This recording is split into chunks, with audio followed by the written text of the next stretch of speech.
Operation सिंदूर के बाद भारत और पाकिस्तान के बीच तनाव कुछ ज्यादा ही बढ़ गया है। भारत की जवाबी कार्रवाई से बौखलाए पाकिस्तान ने गुरुवार देर रात जम्मू, राजस्थान, पंजाब और गुजरात में मिसाइलों और ड्रोनों से हमला कर दिया। हालांकि भारत की एयर डिफेंस सिस्टम ने इन मिसाइलों को हवा में ही मार गिराया। इसके बाद भारत ने भी हमलों का जवाब देना शुरू कर दिया। भारत की ओर से पाकिस्तान में मिसाइल और ड्रोन हमले किए गए। पाकिस्तान के गुरुवार को हुए हमले और भारत की जवाबी कार्रवाई के बाद तुर्की ने एक बार फिर पाकिस्तान का रोना रोया है। राष्ट्रपति एर्दोगान ने एक्स पर एक लंबा पोस्ट लिखा। उन्होंने लिखा, हम चिंतित हैं कि पाकिस्तान और भारत के बीच तनाव मिसाइल हमलों के बाद एक संघर्ष में बदल जाएगा, जिसके परिणाम स्वरूप कई नागरिक मारे जाएंगे। मैं हमलों में अपनी जान गंवाने वाले हमारे भाइयों के लिए ईश्वर से प्रार्थना करता हूं और एक बार फिर पाकिस्तान के भाईचारे वाले लोगों और राज्य के प्रति अपनी संवेदना व्यक्त करता हूं। कल मैंने प्रधानमंत्री शहबाज शरीफ के साथ बातचीत की। हम जम्मू कश्मीर में हुए जघन्य आतंकवादी हमले की अंतर्राष्ट्रीय जांच के लिए पाकिस्तान के प्रस्ताव को अहम मानते हैं। हालांकि कुछ लोग आग में घी डालने का काम कर रहे हैं, लेकिन हम तुर्की के रूप में तनाव को कम करने और बातचीत के रास्ते खोलने के लिए हर संभव प्रयास कर रहे हैं।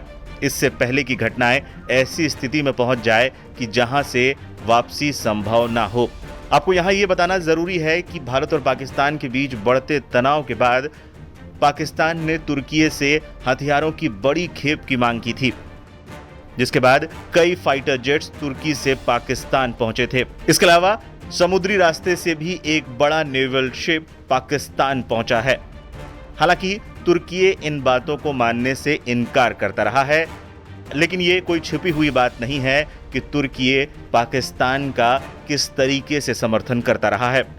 अब हालिया तनाव के बीच तुर्की ने एक बार फिर पाकिस्तान का ही समर्थन किया है, लेकिन भारत की तरफ से इसका करारा जवाब भी दिया जा रहा है। गुरुवार को सर्वदलीय बैठक में AIMIM चीफ असदुद्दीन ओवैसी ने इस मुद्दे को उठाया था। ओवैसी ने सर्वदलीय बैठक में तुर्की के पाकिस्तान की हिमायती बनने पर कहा था कि तुर्की खुद कुर्द आतंकवादियों को मारता है, हम भी आतंकवादियों को मार रहे हैं।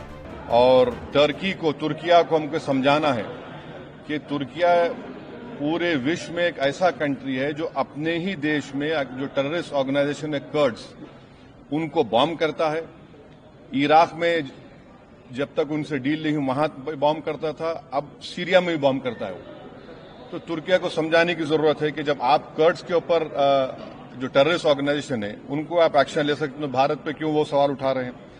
और हमने कहा कि ये आज पाकिस्तान इसको और एस्केलेट ना करे। इस सिलसिले में आज ईरानियन फॉरेन मिनिस्टर दिल्ली में है, सऊदी फॉरेन मिनिस्टर भी दिल्ली में है। आज के ऑल पार्टी मीटिंग में मैंने कॉम्प्लीमेंट किया हमारी आर्म फोर्सेस को और भारत सरकार को कि उन्होंने एक ऑपरेशन सिंदूर को अंजाम दिया।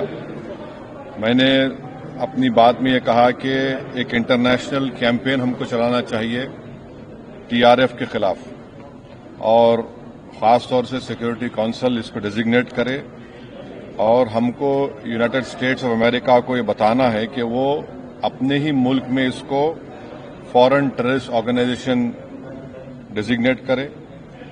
और क्योंकि आप देखेंगे फरवरी 2025 में हाफिज सईद के बेटे हाफिज अब्दुल रऊफ की एक स्पीच है POK में, जिसमें उसने कहा कि 2025 तमाम साल हम लोग जिहाद करेंगे। तो ये जिहाद का नाम लेकर, ये भारत में गलत नाम लेकर कत्ल करना चाहते हैं, आतंक फैलाना चाहते हैं। तो US को हम रिक्वेस्ट करें, उनको लॉबी करें कि ये TRF को एक फॉरेन टेररिस्ट ऑर्गेनाइजेशन बनाए, पाकिस्तान को FATF के ग्रे लिस्ट में डाला जाए।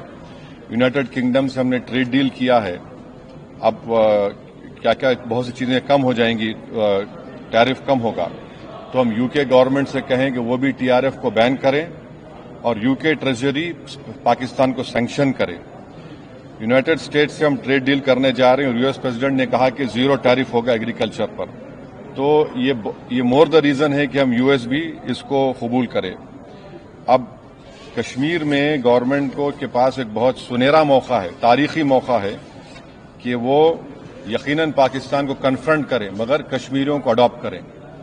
आप कश्मीरियों को करीब करें और खास तौर से मैंने कहा कि जो पूंछ में जो लोगों की मौत हुई, सिविलियन लोगों की, और उरी में जो लोग जख्मी हुए, जिनके घर को नुकसान पहुंचा, गवर्नमेंट उनको टेररिस्ट विक्टिम का ऐलान करे, क्योंकि पाकिस्तान शेलिंग में उनकी मौत हुई है, और सिक्योरिटी रिलेटेड एक्सपेंडिचर के तहत मरने वालों को एक्सग्रेशिया दे और सरकार उनका घर बना के दे। और मैंने कहा कि साउथ कश्मीर में गवर्नमेंट को बहुत एहतियात से काम करने की जरूरत है। वहां के यूथ को हमको करीब करना है।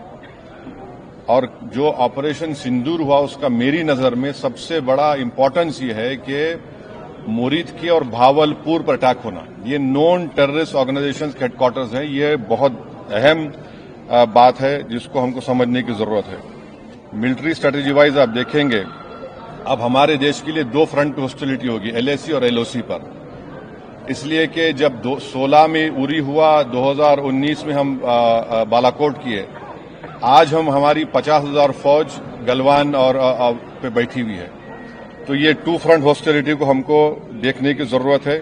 चाइना से हम इतना एक्सपोर्ट कर रहे हैं, इंपोर्ट से ज्यादा चाइना से इतना इंपोर्ट कर रहे हैं, एक्सपोर्ट से ज्यादा हो रहा है। तो हम चाइना पर भी इम्प्रेस करें कि वो पाकिस्तान को, टीआरएफ को, जितने टेररिस्ट वांटेड हैं इंडिया, उसको हवाले करें। और गवर्नमेंट से मैंने गवर्नमेंट से कहा कि आपने अच्छा जवाब दिया ओआईसी को, और तुर्किया को हमको समझाना है कि तुर्किया पूरे विश्व में एक ऐसा कंट्री है जो अपने ही देश में जो टेररिस्ट ऑर्गेनाइजेशन है कर्ड्स, उनको बॉम्ब करता है। इराक में जब तक उनसे डील नहीं हुई वहां बॉम्ब करता था, अब सीरिया में भी बॉम्ब करता है वो। तो तुर्किया को समझाने की जरूरत है कि जब आप कर्ड्स के ऊपर जो टेररिस्ट ऑर्गेनाइजेशन है उनको आप एक्शन ले सकते, तो भारत पे क्यों वो सवाल उठा रहे हैं। और हमने कहा कि ये आज पाकिस्तान इसको और एस्केलेट ना करे। इस सिलसिले में आज ईरानियन फॉरेन मिनिस्टर दिल्ली में है, सऊदी फॉरेन मिनिस्टर भी दिल्ली में है।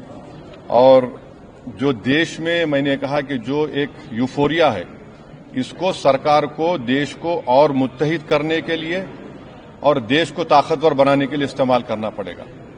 और जो लोग मैंने जिक्र किया, हिमांशी, उस बच्ची का जिसने अपने पति को खोया 6 दिन की शादी के बाद, कि किस तरह सोशल मीडिया पर उसके ऊपर रिकेक हमले किए गए। और आखिर में मैंने कहा कि न्यूयॉर्क टाइम्स, रॉयटर्स और सीएनएन ने एक कहा कि बठिंडा में एक रफाल गिरा है।